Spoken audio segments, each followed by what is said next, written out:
Hello guys, welcome to my YouTube channel. কেমন আছো তোমরা? এখন আমরা কথা বলবো হচ্ছে হে জওয়ানি তো ইস খোনা হে, বরুণ ধাবান, পূজা হেগড়ে, মৃণাল ঠাকুর স্টার আর আপকামিং ফিল্ম, যেটা 5ই জুন রিলিজ হবে থিয়েটারে। ডিরেক্টর হচ্ছে ডেভিড ধাওয়ান, যে হচ্ছে বরুণ ধাওয়ানেরই বাবা, যে জুড়ওয়া টু, মে তেরা হিরো এবং এক টাইমে গোবিন্দা সালমানকে নিয়ে যেসব সিনেমাগুলো বানিয়েছে খুব আইকনিক আইকনিক। তো ডেভিড ধাওয়ান, বরুণ ধাওয়ানের বাবা, সেই ডিরেক্ট করেছে এই সিনেমাটা। তো এই সিনেমার অফিসিয়াল ট্রেলার আজকে রিলিজ হয়ে গেছে 6-7 ঘন্টা আগেই। তো আমি ট্রেলারটা ফাইনালি একটু আগে লাইভ রিয়াকশন দিলাম, আমি ট্রেলারটা দেখলাম কেমন লাগলো আমার, সেটা আমি লাইভ রিয়াকশনে বলেছি হিন্দি চ্যানেলে। তো এখন আমরা করবো বাংলা রিভিউ, যে ট্রেলারটা আমার লাগলো কেমন। এক কথায় যদি আমি এই ট্রেলারটাকে রিভিউ করি, তো এই ট্রেলারটা আমার সত্যি বলছি খুবই ডিসঅ্যাপয়েন্ট করেছে। এবং এই ট্রেলারের থেকে আমি যদিও কোনো এক্সপেকটেশন আমার ছিল না, বাট এই ট্রেলারটাই আমি ভেবেছিলাম কমেডিটা তবুই একটু অবধি হলেও হয়তো মজা দেবে। বাট এইখানে কমেডির নামে সিটাও নেই, এখানে হাসির নামে হয় আকারটাও নেই, এখানে কোনো পাঞ্চ লাইন্স আপনাকে হাসাবে না। এখানে সেই ওভার দ্য টপ একটা অ্যাক্টিং, ঠিক আছে, কমেডির, এবং সেই কনফিউশন কমেডি ক্রিয়েট করা, সেই রকম একই ধাঁচের, একই টেমপ্লেট, একই স্ট্রাকচারের ফিল্ম, বহুবার হয়ে যাওয়া ফিল্ম। এই রকম ফিল্ম আমরা প্রচুর দেখেছি, ঠিক আছে। তো সেই রকমই ফিল্ম একবার আবার আমরা দেখতে পেতে চলেছি। 2026-এ দাঁড়িয়েও এই রকম সিনেমা বানাচ্ছে ডেভিড ধাওয়ান। এবং ডেভিড ধাওয়ানের এখনও মনে হয় যে সে একটা টাইমে গোবিন্দা এবং সালমানকে নিয়ে যেরকম সিনেমা সে ডেলিভার করেছে, সে এখনও তার ওই ম্যাজিকটা ক্রিয়েট হবে, এখনও বক্স অফিস তার এই ম্যাজিকটা চলবে, এটা তার মনে হয়। এবং এটা মনে হওয়ার আর একটা কারণ আছে জুড়ওয়া টু। কারণ জুড়ওয়া টু যখন এসেছিল, ফিল্মটা ভালো ব্যবসা করেছিল, কিন্তু যত লোকের খারাপ লাগুক, বাট ফিল্মটা কিন্তু 200 কোটি টাকা পার করে দিয়েছিল। তো ওই জন্যই আমার মনে হয় তার কনফিডেন্সটা আরও বেড়ে গেছে। এই ফিল্মে না আছে ভালো কমেডি পাঞ্চলাইন্সেস, না আছে স্টোরি, ঠিক আছে, না আছে মানে কি, এই ফিল্মটায় কি আছে, কিচ্ছু নেই। এবং এতে কিছু আপনি এক্সপেক্টও করবেন না। মানে এখানে এর বাবা, বরুণ ধাওয়ানের বাবা, তার মনে হয় যে তার ছেলের মধ্যে 50% গোবিন্দ এবং 50% সালমান খান আছে, যেই দুটোকে ইউজ করে সে বক্স অফিসে বা তার ছেলেকে একটা বড়সড় কামব্যাক বা তার ছেলেকে একটা ভালো লাইফ, ভালো স্টারডাম সে দিতে চায়। এটা তার গালাত ফ্যামি, এটা তার ভুল ভ্রান্তি, মানে ভ্রম একটা যাকে বলে, সে এটাতে এখনও বাঁচে। এবং তার এখনও মনে হয় যে সে ওই ম্যাজিকটা যেটা 90s 80s বা 2000-এ ক্রিয়েট করতে পেরেছিল, সেটা সে এখনও পারবে। এবং বরুণ ধাওয়ানের বাবা কিন্তু বরুণ ধাওয়ানের স্টারডম, বরুণ ধাওয়ানের লাইফ, বরুণ ধাওয়ানের কেরিয়ার কিন্তু আরও নষ্ট করে দিচ্ছে এইরকম ফিল্মস দিয়ে। মানে আমি হিরোইন্সদের কথা বাদ দিচ্ছি, তারা নয় টাকার জন্য করে ফেলেছে, ঠিক আছে, বাট একটা ডিরেক্টর হয়ে তার তো ভাবা দরকার যে আমার ছেলের কীরকম সিনেমা করা দরকার। কারণ রিসেন্ট টাইমে আমরা বর্ডার 2 দেখেছি, বর্ডার 2 এর রিভিউ আছে আমার চ্যানেলে, আপনার চাইলে চেক আউট করতে পারেন। সেখানে বরুণ ধাওয়ানের পারফরমেন্সে আমি খুব তারিফ করেছিলাম। যখন থেকে ফিল্মের অ্যানাউন্সমেন্ট দেখেছিলাম বর্ডার 2 এর, তখন থেকে কিন্তু বরুণ ধাওয়ানের কাজ আমার খুব প্রশংসা, আমার খুব ভালো লেগেছিল এবং আমি কিন্তু দারুণ প্রশংসা করেছিলাম।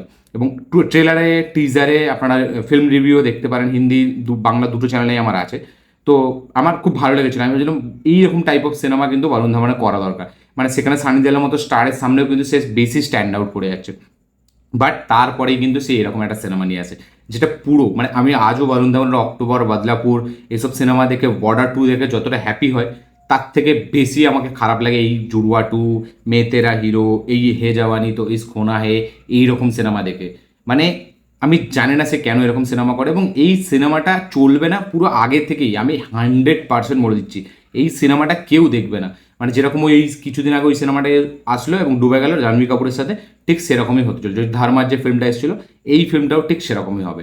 ফিল্মটা দেখতেই কালারফুল, বাট ফিল্মটার মধ্যে কিন্তু কোনো কালার নেই, না স্টোরিতে আছে, না পারফরমেন্সে আছে, না রাইটিংয়ে আছে, না ডিরেকশানে আছে, কিচ্ছুতে নেই, ঠিক আছে। কোনো পাঞ্চ লাইন্স এখানে ওয়ার্ক করে না, কোনো হাসির সিকোয়েন্স আপনি ফিল করতে পারবেন না, ফোর্স ফিড মনে হয়।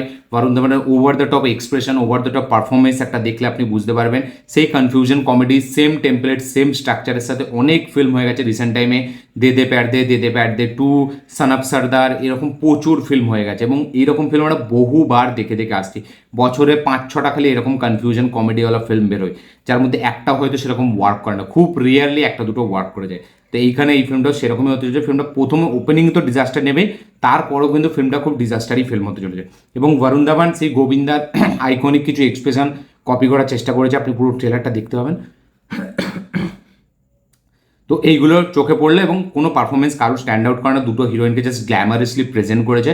হ্যাঁ, তাদের দুজনকে দেখতে ভালো লাগছে, বিউটিফুল লাগছে মোনাল এবং পূজাকে, বাট অ্যাক্সেস তাদের করার মতো কিছু নেই। এবং এই ফিল্মটা টাইম পাসের জন্য ফিল্ম আপনার দেখলে মনে হবে না, ঠিক আছে। মানে এই ফিল্মটা জাস্ট আপনাকে দেখতে হবে, দেখবো ব্যাস, এরকম একটা ব্যাপার। এই ট্রেলারটা আমাকে একদম ভালো লাগেনি, একদম আমাকে এক্সাইট করতে পারেনি এবং আমি এক্সপেকটেশন রাখিও না এই ট্রেলারটা দিয়ে। শুধু গানটা আমার খুব পজিটিভ লেগেছে, গানটা সত্যি আমার জেনুইনলি এই ট্রেলারে ওয়ান অফ দ্য হাইলাইট মনে হয়েছে এবং সবথেকে বেস্ট যদি কিছু মনে হয় এই গানটা আমার ভালো লেগেছে। গানটা খুব সুন্দর, চুনুরি চুনি গানটা বেশ ভালো লেগেছে আমার, যেভাবে রিক্রিয়েট করেছে গানটার মধ্যে কিন্তু সেই সোলটা এখনও আছে। তো আপনাদের কি বক্তব্য, কি মতামত, কি রিয়াকশন এই ট্রেলারটাকে নিয়ে অবশ্যই কমেন্টে লিখে জানাবেন। যারা যারা দেখেছেন তাদের কি বক্তব্য, যারা দেখেননি তারা দেখতেও পারেন, না দেখতেও পারেন, অ্যাজ সাচ কিছুই নেই ফিল্মটার মধ্যে, দেখেই বোঝা যাচ্ছে ট্রেলার দেখে। তো আপনারা দেখবেন, দেখে অবশ্যই কমেন্ট করবেন আপনাদের কি বক্তব্য, কি মতামত, কি রিয়াকশন।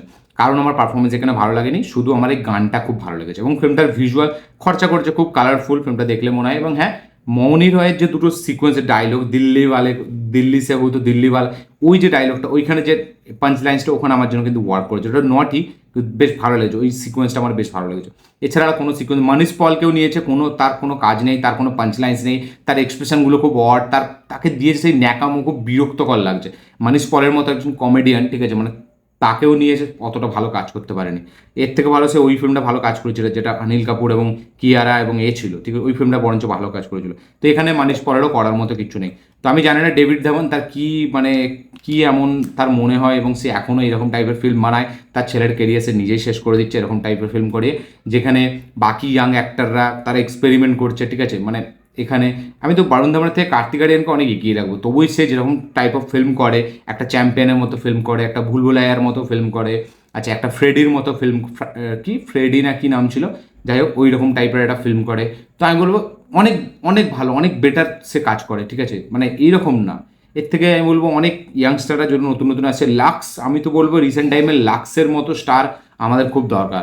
মানে সে চাঁদ মেরা দিলেও আমি তার ট্রেলার দেখেই বুঝতে পেরেছিলাম তার কাজ কিন্তু খুব ভালো হতে চলেছে এবং যে কটা রিভিউ দেখলাম টুকটাক একটু আধটু এই ফিল্মটার মধ্যে, তার কাজ কিন্তু বেশ ভালো। আচ্ছা এখানে আমাদের আহান পান্ডে, সে আমার মনে হচ্ছে নেক্সট একটা বিগ সুপারস্টার হবে। এখানে বরুণ ধাওয়ান, আমাদের সিদ্ধার্থ মালহোত্রা, এদের দ্বারা কিছু হবে না, টাইগার শ্রফ, অর্জুন কাপুর, এদের দ্বারা কিচ্ছু হবে না। আমার এদের দ্বারা একমাত্র তখনই হতে পারে যদি এদেরকে কেউ সাউথের কোনো ডিরেক্টরে এসে এদের হাত ধরে।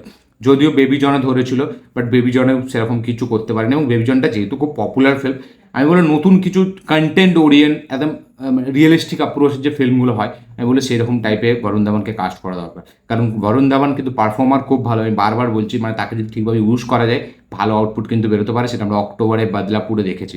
তো আমি বলবো সাউথের কোনো ডিরেক্টরের সাথে বরুণ ধাওয়ানের কোলাবোরেট করা দরকার, বিশেষ করে তামিলের কোনো ডিরেক্টর বা মালায়ালাম কোনো থ্রিলার ফিল্মে বরুণ ধাওয়ানের কাজ করা দরকার। কারণ এই দুটো ইন্ডাস্ট্রিতে কাজ করলে ভালো ডিরেক্টরের সাথে সে কিন্তু কাজ করার সুযোগ পাবে এবং ভালো তার যে পারফরমেন্স, অ্যাক্টর বরুণ ধাওয়ানকে আমরা দেখতে পাবো। আপনাদের কি বক্তব্য এটা নিয়ে অবশ্যই কমেন্টে লিখে জানাবেন। আমার ভিডিওটা ভালো হয়ে থাকলে লাইক শেয়ার কমেন্ট করে দেবেন, চ্যানেল নতুন হলে চ্যানেলটিকে সাবস্ক্রাইব করবেন, বেল আইকনটি প্রেস করতে ভুলবেন না। দেখা হচ্ছে পরের ভিডিওতে, ততক্ষণের জন্য।